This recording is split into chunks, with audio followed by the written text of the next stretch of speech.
Обидно ми е, казвам ти го, обидно. Защото ти не знаеш как се появи той на сцена. Аз бях управителен съвет на застрахователното дружество СИК. Защото всичките мутри ме знаят кой съм аз. По спортна линия. И не само по спортна. И Георги Илиев лека му праси. Брат му нямаше техен рожден ден, на който аз да не съм централният гост. Но аз бях с СИК.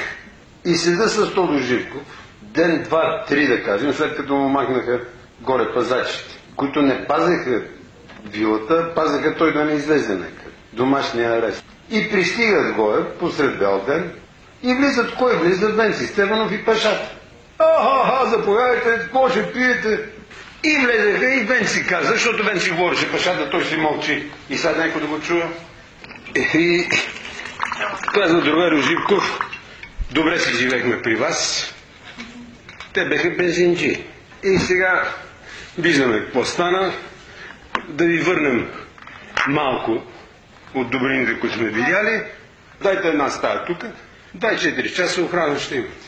И така се появи Бойко там. Те не го пускаха да влезе вътре в кръчмата, Весикаджи. Там, дето избиха Бай Миле и седеше отвъка да пази колите. Дето избиха Бай Миле и това на Славия кръчмата, хубавата кръчма.